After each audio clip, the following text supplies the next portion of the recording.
I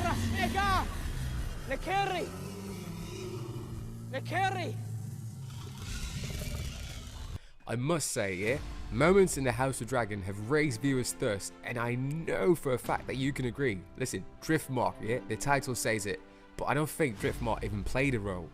Try this on for size, yeah? A battle of the kids. An eye for an eye. A wedding without bloodshed. The gods have been cruel. Look, I guess we can name it all if we had the chance. This time, a Westeros funeral turned out to be dramatic, just as we see in Westeros weddings. A masterpiece in the House of Dragon like this. Hats off, fam, hats off. A perfect 1 hour on our television. House of the Dragon Season 1 Episode 7 opens as the old Valyrian language pierces our ears. Now that felt pleasant.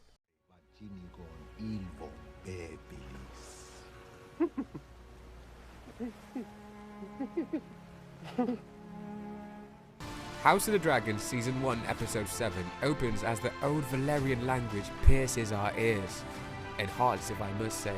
We feel for the family in the House Valeryon, a gory incident, but also is seen as a suicide. Leana burns herself alive, and all of the houses are there to bid farewell. Now, here's what happens. As the farewell continues, guess who we see? We see that Lord Otto Hightower is adjusting his attire. That's right, Lord Otto Hightower is back. He's back for good. He's not just like dipping in and dipping out. He's back. And not just that, he's a hand of the king. Alright, look. If there's one thing we can say about Prince Daemon, yeah? Prince Daemon, is that he's actually a demon. You heard it right. And it's all there. A demon. Daemon. Because Daemon, what he does best for Daemon. He's only looking out for himself. The way he gestured during that morning period, look, that would leave a puzzle in your mind. Like, who is this guy, fam?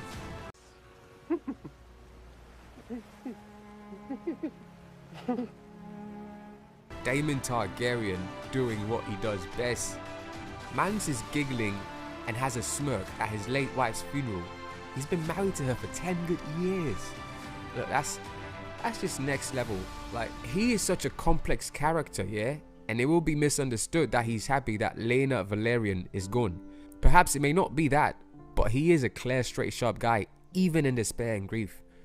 Right after Laena's coffin is pushed into the sea, Rhaenyra talks to her son to let him know that he has a role to play. Like, get your big boy pants on. Jace, the son of Princess Rhaenyra, approaches the two daughters of Daemon, Baela and Rhaenyra. Jace wishes to console them, you know, like a young fella would do. Jace wishes to console them, but as a young fellow, he could barely do something to console his cousins. Like, he's lost here. Instead, what happens is one of the girls holds his hands. That's like a little cute moment there. As dusk begins to fade, Viserys goes to bed, but this time without Alicent. Lord Corlys, on the other hand, is just upset about how Ser Leanor grieves Leana. Like, Mans doesn't get it. He later goes on to discuss the lineage of Driftmark with his wife. Two words to describe Lord Corlys: will just be a true and candid man, like straightforward. He thinks of legacy and how he can protect what is left. His wife Rhaenys is still in pain. She has lost her daughter, and she thinks in no throne nor heirs. Corlys reminds her and he says, "History does not remember blood, it remembers names." Rhaenyra and Daemon walk beside the sea. Now, over there, she reveals that her marriage has always been a farce. Yeah. Yet, because of being named heir, she's happy to live with that burden. Hardcore. She admits there was no joy with Laena, but she found that with Ser Qarl. Rhaenyra bemoans Daemon for abandoning her, and here, with the waves lapping gently onto the beach, guess what happens? Yeah, the pair kiss. "I want you," Rhaenyra says. "I want you," Rhaenyra whispers, and with that, they do what they've always been yearning to do. Bone Town. Rhaenyra says she's not young anymore. She knows what she wants. This is the first time that Rhaenyra and Prince Daemon Targaryen meet on screen, and given their background, that bond that they had still lingers. I think Rhaenyra knows at this point she has no allies. The father of her kids is gone. Ser Leanor is always on the run doing something else. Cannot stand still. You think man is a flash or something. And her own father, King Viserys, is already dying. Who is with her? Like, who? Listen, now she must fight to keep her legacy and the heir. And this is more than enough reason that she wants Prince Daemon. She knows who Daemon is. Like, she knows that Daemon yearns for more. He is such a fearless and great warrior that we already confirmed and seen this in episode 1 and episode 3. She wants Daemon to be by her side. And it's not just about feelings for Daemon, but to build a strong empire with her uncle. As the night gets darker, one of the boys makes a grab for power. He was the last person we would have expected to take this bold step. And guess who it is? It's Aemond, Alicent's youngest son. By his own wisdom, claims Vhagar. Yeah, that's right, the left alone dragon. Now, Vhagar was for Leana, and now that she's gone, the dragon will need a keeper. He's absolutely dwarfed in the presence of the majestic creature, and he almost gets Dracarys.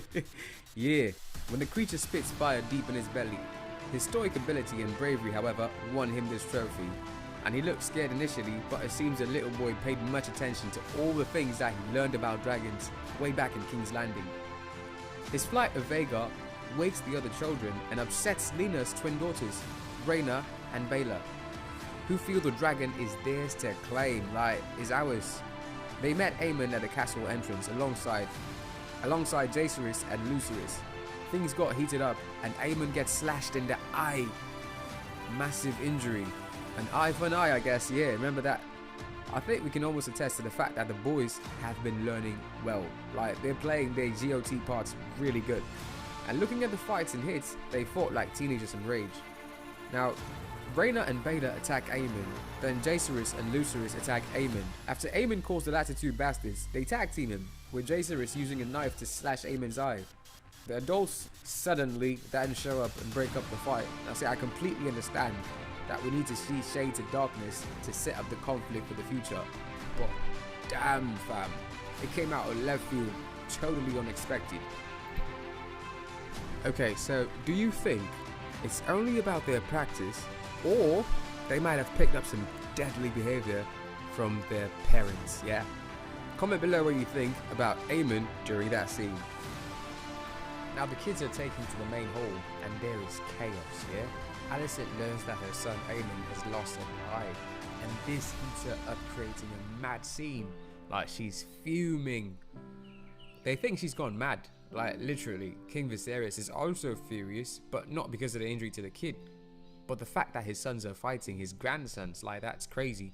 King Viserys just wants to understand how all of this is happening among these young ones. The argument gets heated up when Alicent and Rhaenyra begin to exchange words. Alicent says how Rhaenyra's son tried to kill Aemond. However, Rhaenyra argues that it all comes from the fact that Aemond is constantly insulting them and calling them bastards. Like, such a claim, she says, is tantamount to treason. Viserys immediately understands the severity of the insult. He's maybe the only one in the kingdom oblivious to the truth or that slander. Like, the only one in the dark. He asks Aemond to tell him where he heard that rumour. Aemond eyes his mother before blaming his brother. Aegon, who is drunk all night, tells the king everybody knows the rumour. Just look at them. And this is something that we already established in episode 6 of House of the Dragon. Was it that King Viserys did not want to pay much attention to it, or that he just wanted to cover it up? Because that's like a little bit confusing. And this is what we saw Queen Alicent do. He is your son, Viserys. Your blood. Stay your hand. No, you were sworn to me! He tried to make Viserys see what she thinks, but as a father to Princess Rhaenyra and choosing her as their heir, he, the king, will protect Rhaenyra. Viserys has had enough and demands everyone stop fighting and make amends. That is insufficient, Alicent says. Like, she's not having it. Sir Criston, bring me the eye of Lucerys Valeryon. Yeah, she wants the boy to pay for her son's eye. Aegon eventually stands and simmers the tension down, claiming that they only enacted a fair exchange. He may have lost an eye, but he's gained a dragon. Like, you lost this, you got that. Matter is resolved. Do not mourn me, mother. It was a fair exchange. I may have lost an eye, but I gained a dragon. Everybody present at that moment could say this was total madness. Why would you make such a statement when this is a clear fight between kids and not ordinary kids, but kids are the same family and one bloodline? We saw this coming like from a mile away.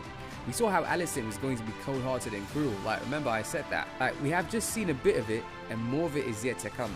Later on, yeah, Lord Otto Hightower confirms that this is exactly what he had been waiting to see from his own daughter. He later tells her that that's a point that she's proving herself, and he sees that. Alicent is ready to fight, like he sees it. Lord Otto is so content and commends Aemond while talking to Alicent. He has won something dear for the Hightower family. As for Rhaenyra, she's patched up by the Maester and she speaks to Leanor. Now he admits that he's failed him and he bemoans the gods for making him the way he is. Rhaenyra calls him an honourable man with a good heart, smiling and telling him that that's a rare thing. Now this kind of like softens him up, yeah, and Ser Leanor decides to double his efforts though and stay devoted to her as a husband. He sees the target painted on Rhaenyra's back and realizes that this is the best thing that he could do for her and the kingdom. Rhaenyra is grateful but has another idea.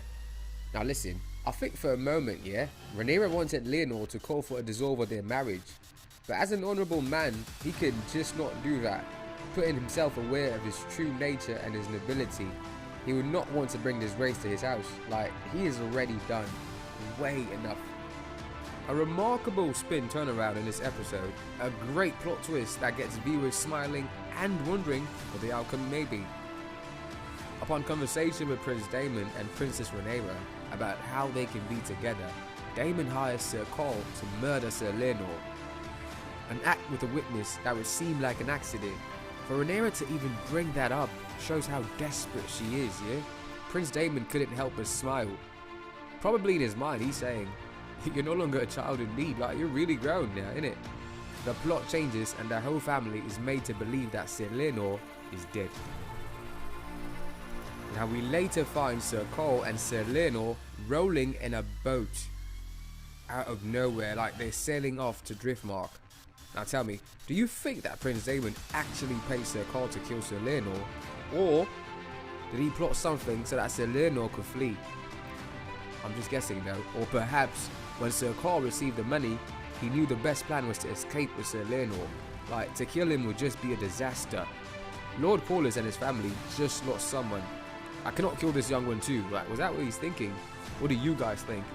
But such a great plot twist, yeah? Paulus and Rhaenys now believe themselves to be without children, and Rhaenyra is convenient without a husband. Like, super convenience. She and Daemon marry with the Velaryons. Their throne claims now totally dashed, looking on. The two sides of the family war are now set. Daemon and Rhaenyra will square off against the Hightowers, Queen Alicent, and the family. Hopefully, in the next episode. At this point, yeah, you cannot root for any character. Like, all the pieces are out on the board, and they're all showing their dark side. And at this moment, it's even unexpected. Aemond claims a dragon from another family, and yet defends himself. Rhaenyra is planning to kill Ser Leanor. Alicent is looking to take one of Rhaenyra's children's eyes. So much is happening here. It's always difficult to tell what will happen next in this show, but at least we know the battle lines have been drawn, yeah? Sides have been taken, and the tricky aspect will be whether fans and viewers can connect the betrayal moments. Like, can you see it coming? What do you think of Lord Otto coming back though, and Prince Daemon wedding his niece?